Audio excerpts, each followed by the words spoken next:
నా పని ఎవరు చేస్తారు? ఎవరు చేస్తారండి? ఆయన పని ఎవరు చేస్తారండి? లోకంలో మనుషులు చేయడానికి కోట్ల మంది ఉన్నారు. దేవుని పని చేయడానికి చాలా తక్కువ మంది ఉన్నారు. దివారాత్రం ఆలోచించే వ్యక్తులు ఎవరున్నారు? మంచి వాక్యం ప్రజలకు చెప్పేవాళ్ళు ఎవరున్నారు? బైబిల్ చదివే వాళ్ళు ఎవరున్నారు? బైబిల్ పరిశోధించే వాళ్ళు ఎవరున్నారు? బైబిల్లో ఎందుకు ఈ వాక్యం రాయబడింది, అసలు ఏటి లేఖనాల పరిశోధన అని ఎవరండి ఆలోచించే వాళ్ళు ఉన్నారు? మీరేం చేయగలరు అవన్నీ మీరు చెయ్యండి. ఆయన చెప్పినట్టుగా వినండి. కొద్ది కాలం ఈ కాలం దాటిపోయిందో ఇక మీ అదృష్టం దొరికేసింది. ఇక మీకు లాటరీ అయిపోయింది.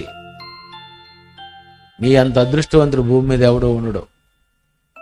కనుక మనుషులు సంతోషపడే వ్యాపారాలు చేయకండి.